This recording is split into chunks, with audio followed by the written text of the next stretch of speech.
when you're optimizing your website, your program page content, your admissions information, you really need to think about it and structure it so that the AI can easily find it and understand it, as well as your prospective students, because like you said, once they do click through to your website, they are highly engaged.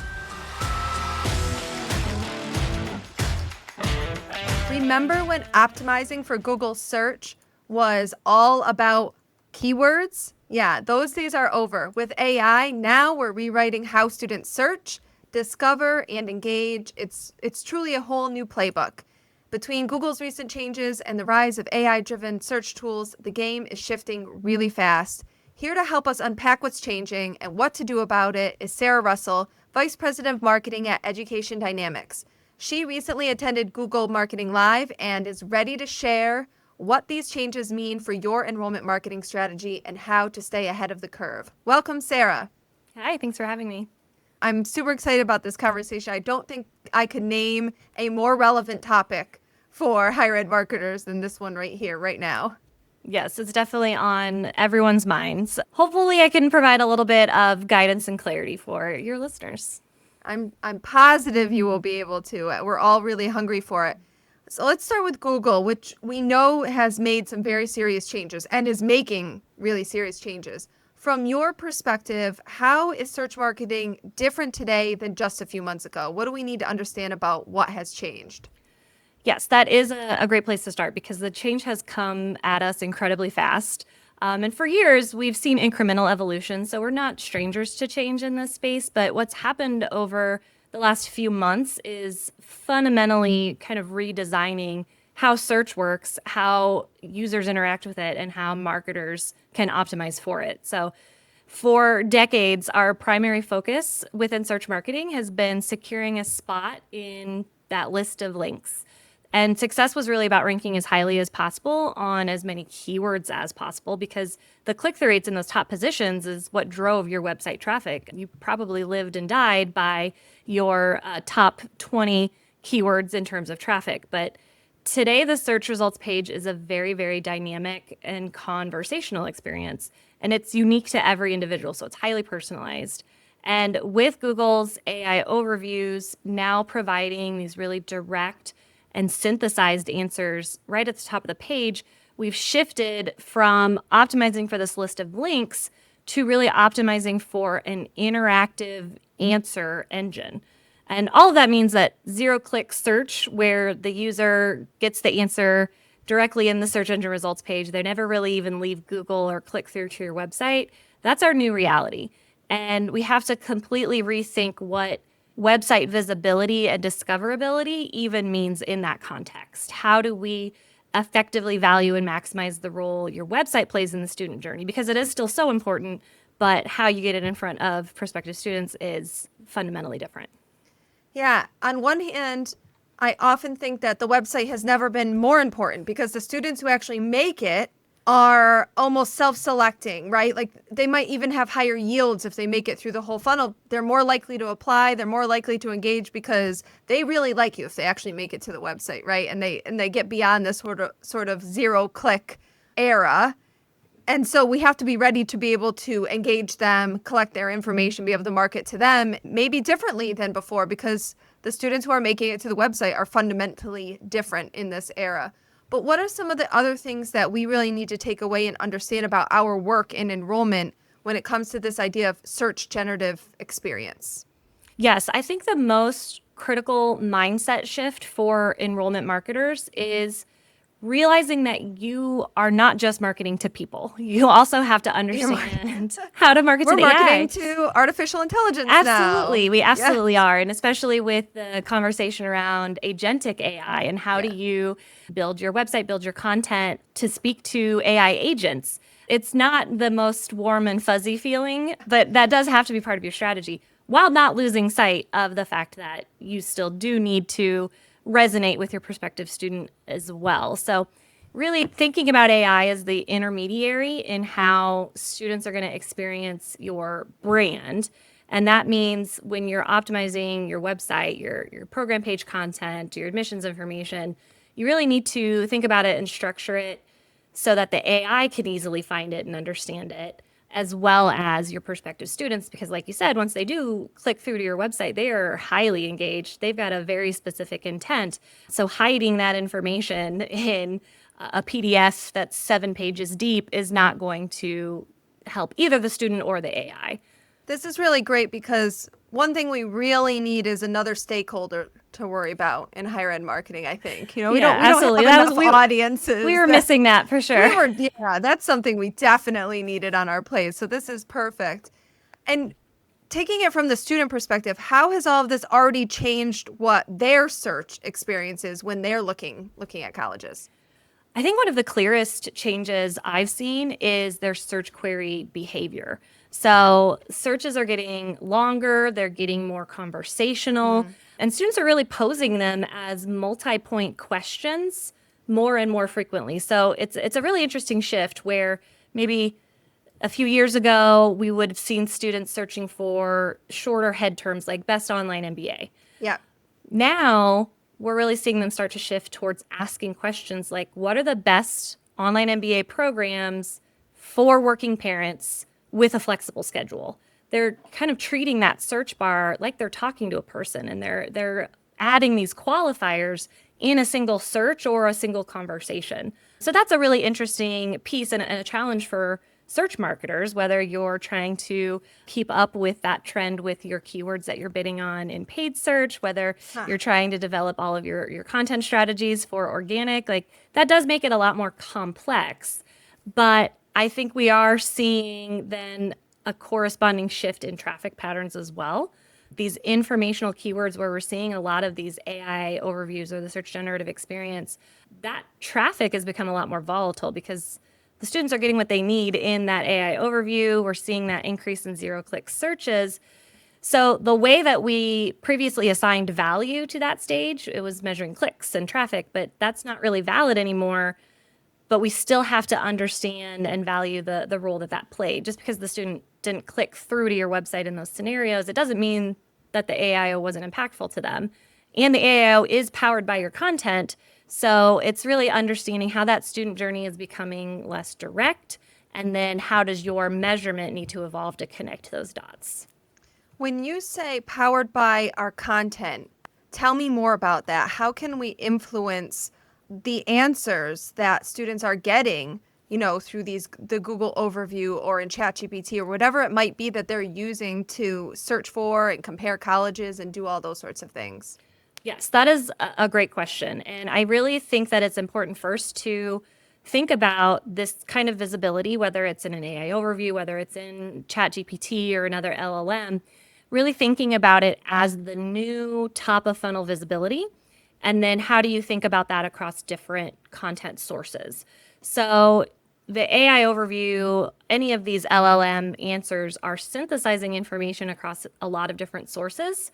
So you need to think about your brand footprint across your social media presence, your PR mentions, your YouTube channel, all of these expressions of your brand outside of your website. How do all of those things work together in a complementary way that is going to provide a holistic brand experience? So I think we're really used to in the search marketing space thinking about ourselves as a performance marketing channel, but we absolutely have to embrace the brand marketing component of that as well and think about your brand and your performance as a single strategy with many overlapping parts, because that is how students are going to be interacting with you across all of these different touch points. And the performance marketing, since you mentioned it, that's changing too, right? The opportunities around that, because with Google, they have this idea of precision targeting and automated campaigns, right? Can you unpack what that looks like in practice for those of us who are doing performance marketing? Yes. And I think what's really important to understand within that framework is the definition of precision. In the past, when we talked about precision as marketers, it was really meaning a human manually selecting and organizing keywords and manually raising or lowering bids based on the analysis of the performance, writing really individualized ad copy to pair with each of those different ad groups and keyword sets. And today, that's ridiculous. Nobody would do that. Or if you are, I hate to break it to you, but you're probably You're getting beat by AI. You're probably in need of a glow up, because today that true precision comes from the quality of the data that you are feeding into the machine. The algorithm is using that data to automate all of those individual actions that we used to do to drive precision marketing. So, as we've moved away from this manual campaign management, these automated bidding strategies have gotten very, very good at optimizing for a simple conversion action. In higher ed, that's usually a request for information form fill. But the problem is that not all leads, and certainly not all lead sources, are created equal when it comes to quality and likelihood of enrollment. So just plugging your AI powered bidding strategy into your old campaign structure is not going to be enough. Firstly, because you want a more sophisticated success metric. These algorithms are going to optimize to volume, and that can come at the expense of quality. So you need to inform it with conversion actions that give it a sense of quality. So for us, that's applications, interviews, enrollments. But secondly, the mechanics of how to structure your campaigns for AI optimization are really fundamentally different than how we used to structure them for that human manual optimization. And that's really where the precision targeting and the automation comes in, because it's really heavily tech enabled and it requires a really sophisticated technical setup. You have to understand those higher value conversion actions, how those are represented in your analytics and your CRM, and how are those all built together to inform your algorithm on what's driving your enrollment success, and set the different values. Like, this application is 10 times more valuable to me than an inquiry or whatever. So you really just have to train the AI not to look for anyone who's just going to fill out the form, but train it to optimize towards users who are more likely to persist and complete that higher value action. And then from there, the real magic is layering in and actioning off of your first party data to inform it with the attributes, the signals that it needs. You're essentially giving the AI scent to follow. This is what a qualified applicant looks like. This is what a successful graduate looks like. Here are the attributes they have and the behaviors they take. And here's how you can find more people who behave like them. So for marketers, though, the big mindset shift is you're not necessarily able to identify and write a list of what those attributes are. It's all packaged up in your first party data, and really making sure that you're feeding that into the ad platforms and the bidding algorithms, so that it can parse out those audience signals. It sounds like a mindset shift, but also maybe a skill shift. It feels like we're going to need different skills than what we were using before to do really well at performance marketing. Absolutely. And one of the ones that feels really apparent to me is this balance of what do you automate and what do we do manually, and making and understanding what we should have our hand in and what we should rely on the AI for. And that's sort of, is that something we're going to learn more about, you think, as time goes along? Because maybe we don't have all the answers on that piece right now. Yes, I certainly think it will shift. Where we are today, my rule of thumb is to automate the tactics, but manually manage the strategy. So let your AI manage the real-time bidding and the optimization of your creative or your placements, because they're going to be better at that than a human. They can see all of these audience signals, and we just don't have that level of detail. But you need the human to set the campaign strategy and to structure the campaign in order to best achieve that goal. And then to ensure that the data that's passing back, that's feeding those quality signals, is set up so that they can optimize to it. So all of that is going to be a real give and take with the human and the AI. But then the key thing that AI can't replace is, yes, they can analyze results and performance, but the human's job within that is to ask why. Why did this creative work better? Why did the audience respond to this? Why did this segment perform better? And using that insight to then inform the next creative brief that you plug into the AI. So the AI executes, the human strategizes. And will that evolve as the AI tools get a lot more sophisticated? Probably, but that's where we are today. Yeah, definitely. Well, maybe by the time this podcast comes out, even it might already be outdated. Going so fast, right? It might have already been updated.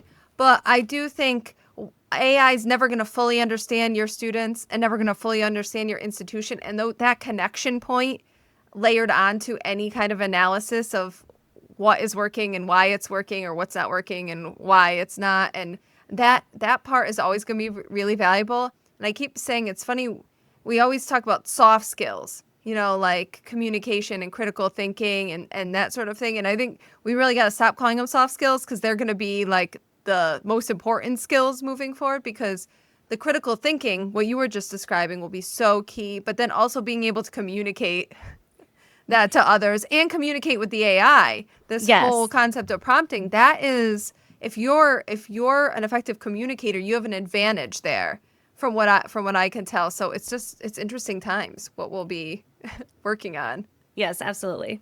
What are some specific tools or tactics that you're recommending to partners you're working with right now? Like, what do we need to be thinking about? What do we need to be looking at to stay competitive in this new search environment?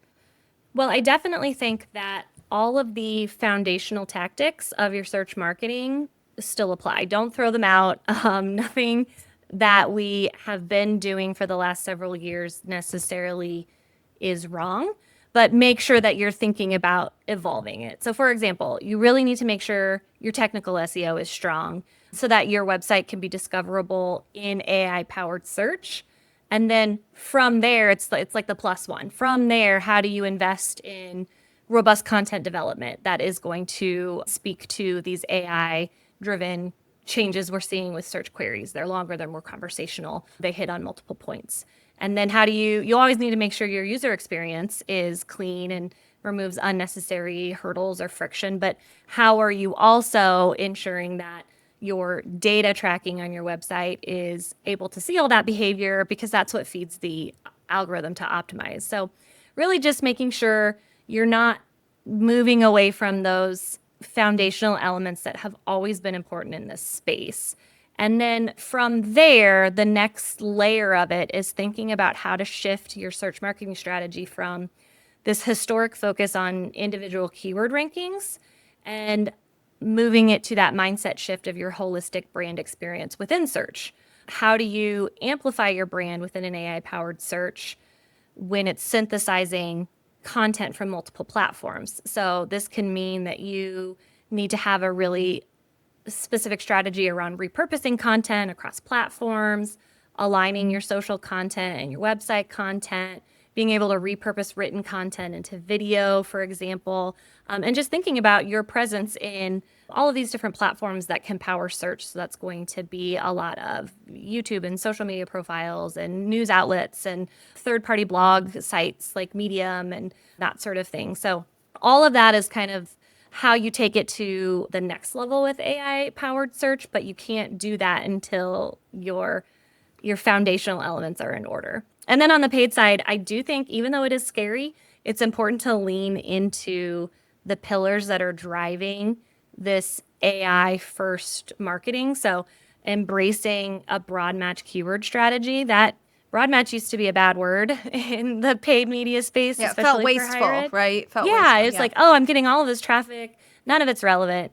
And I think it's really important to recognize the improvements that all of these audience signals and this AI powered mechanism actually has brought to products you think that you're familiar with, like Broadmatch, but they're totally different now, and they are more effective if you have that data pass back that is really informing the algorithm of the type of student that you want. And things like Performance Max too. I think early adopters of PMax campaigns probably saw a ton of volume, not a ton of quality. Yeah. So I'm not going to go back to that, right? But I do think it's worth revisiting some of these things that even if you had a bad experience with initially, it's moving so quickly. You just have to be willing to retest and to do it right, set it up with all of the data, all of the architecture that the AI needs to optimize off of, feeding that algorithm this really rich diet of data and different creative assets for it to optimize to. So the more you can do all of that, the better the AI driven products will perform and the better your results will be. I mean, at worst, you're going to learn something, right? Exactly. Nothing is a failure. It's only a learning opportunity. Yes, especially right now in this moment. So we can't write off things that we were doing a year ago that didn't work because so much has changed with them. That is a great takeaway. Before I ask my last couple of questions, I just want to tell everyone, this is one of those episodes that I'm going to ask you, please share with someone, because this is a new way of thinking that we all need to wrap our brains around. And the whole reason I do this podcast is for this industry so that we can all learn from each other. And this is a really great topic. So please share. And also, if you recommend it or make a comment on the podcast, that helps get it in front of more people. And this is just one of those important topics. So please do me that favor and do that. Sarah, I want to ask you about the importance of awareness. From what I'm hearing from you, and I know you're talking a lot about the digital channels and the owned content and repurposing content, but it also feels like our name and our understanding of our colleges just need to be in front of students even more than it was before in terms of brand awareness, because then they might ask the AI about us, right?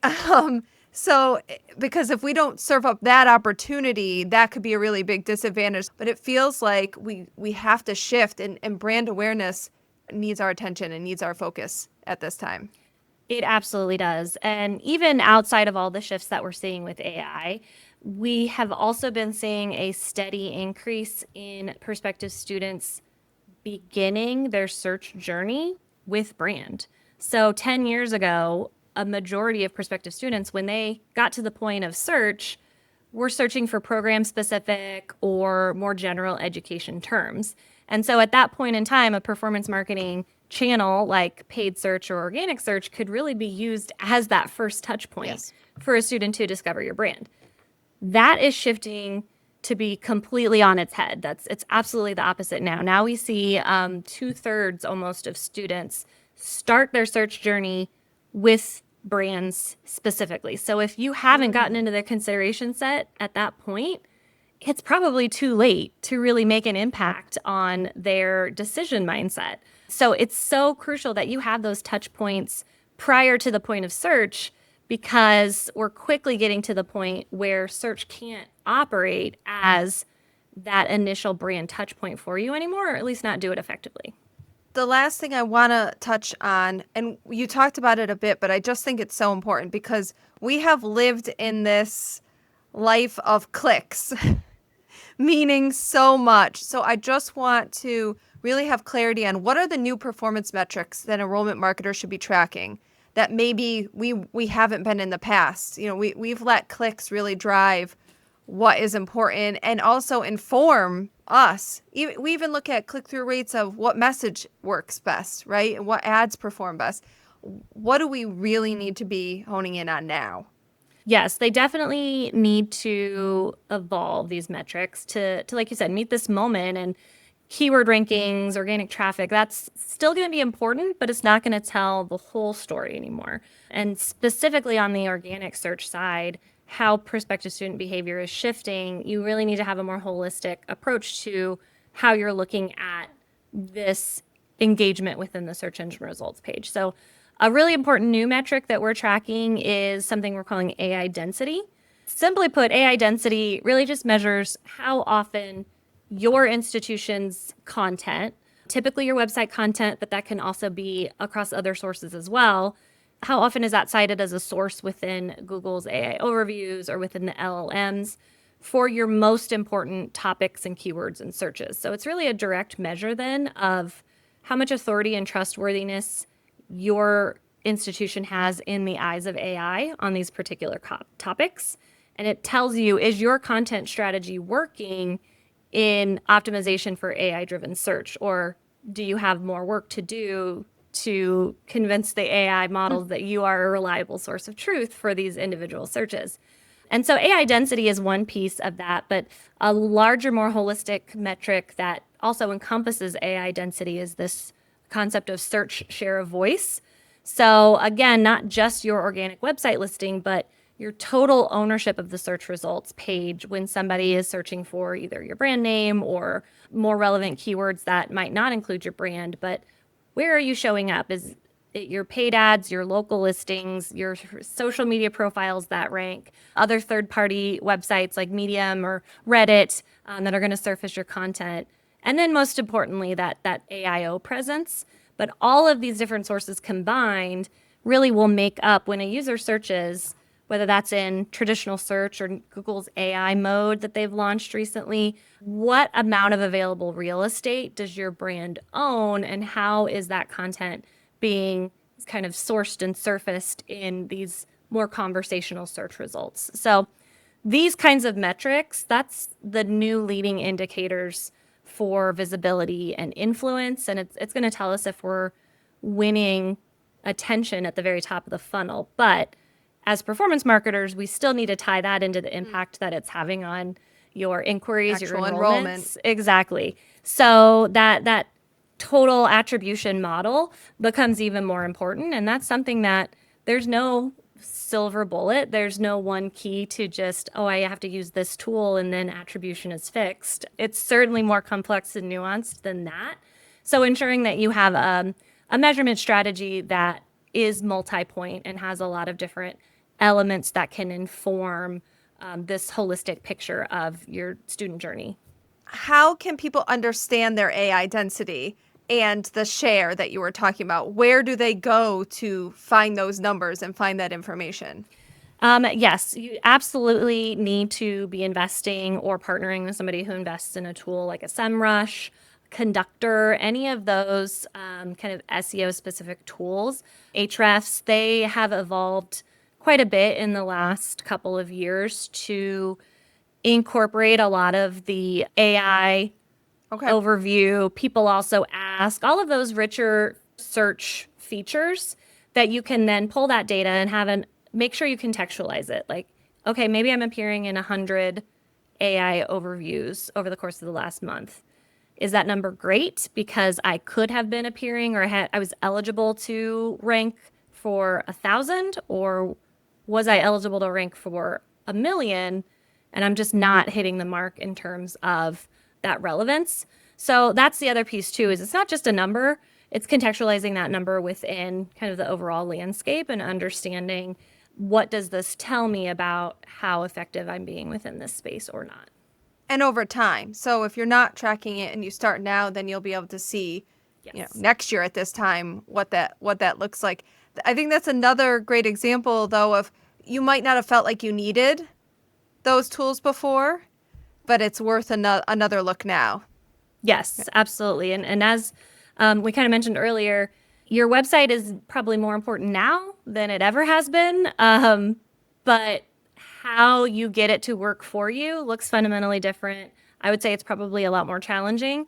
And so tools and data points and partnerships that maybe didn't necessarily serve you a year ago are probably going to be really critical now.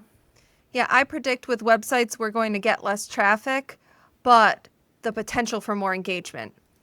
Yes. Which is a really great opportunity. I absolutely agree. Because once you get that prospective student, you want them to be informed, you want them to be engaged. And as long as our marketing strategies are evolving to get those students to your website and capture that intent effectively, then you're still winning in this space.